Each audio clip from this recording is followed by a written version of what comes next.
J'ai trouvé un emploi dans une clinique d'élite pour défigurer la femme de mon amant. J'ai séduit Donald en sachant qu'il avait une femme. Je n'avais aucun intérêt à avoir une famille. Tout ce qui m'intéressait, c'était les cadeaux coûteux. Malgré tous mes efforts, j'arrivais toujours en seconde position.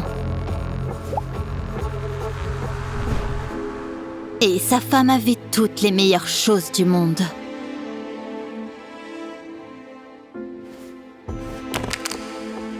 Je vais définitivement prendre sa place.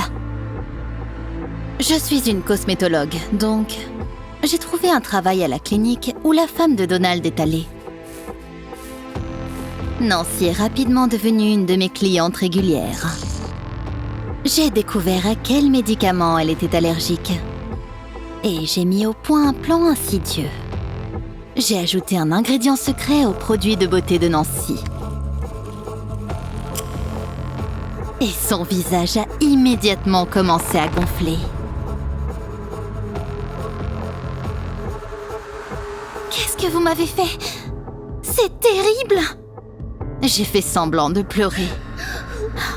Madame, je ne comprends pas, j'ai tout fait comme d'habitude. J'ai donné à Nancy les pilules que j'avais préparées à l'avance.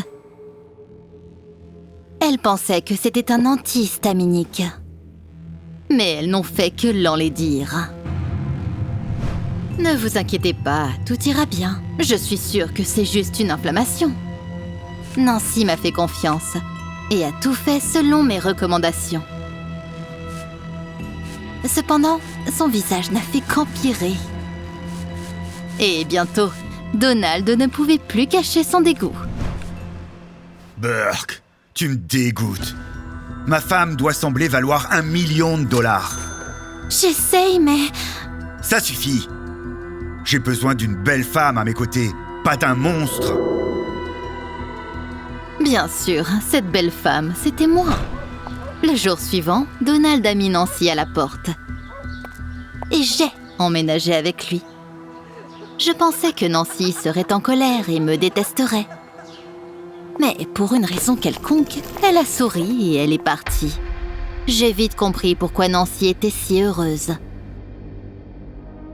Il s'est avéré que Donald avait une conception particulière de la beauté féminine. Je veux que tes lèvres soient plus pulpeuses.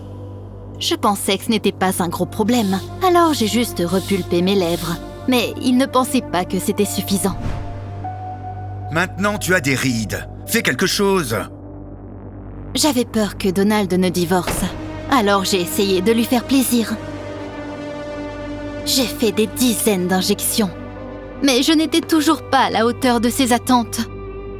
Qu'est-ce qui ne va pas avec tes sourcils? Ils pendent au-dessus de tes yeux. Très vite, j'ai changé chaque centimètre de mon visage. Trop de botox rendait ma peau horrible. Je me suis regardée et j'ai pensé à Nancy. Maintenant, je suis bien plus laide qu'elle. Mais Donald n'a pas semblé le remarquer.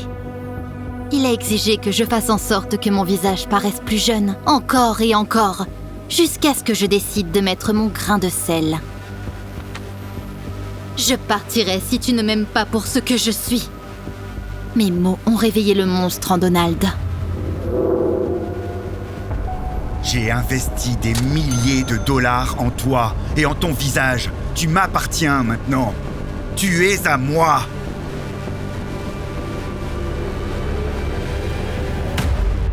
La vie avec Donald est devenue un enfer. Je ne pouvais plus supporter ses brimades. Alors un jour, j'ai décidé de le fuir. C'était le seul moyen de sauver ma vie. Je courais après la richesse, mais à la place, je me suis retrouvée défigurée et sans abri. J'avais encore assez d'argent pour louer une petite chambre. Et j'ai découvert qu'un salon local cherchait un cosmétologue. Ce travail était ma chance de commencer une nouvelle vie. Mais tous mes espoirs se sont effondrés à l'entretien. Bonjour, nous nous rencontrons à nouveau. Nancy était la propriétaire du salon. Elle avait l'air heureuse et dynamique. Vous vouliez être millionnaire, mais vous êtes tombé dans le piège d'un tyran à la place. Je n'ai pas pu retenir mes larmes et j'ai voulu partir, mais Nancy m'a arrêtée. Vous êtes une mauvaise personne, mais personne ne mérite ce genre de traitement. Je sais ce qu'il vous a fait. Alors je vais vous donner une seconde chance. N'oubliez pas, ceux qui creusent un trou y tomberont.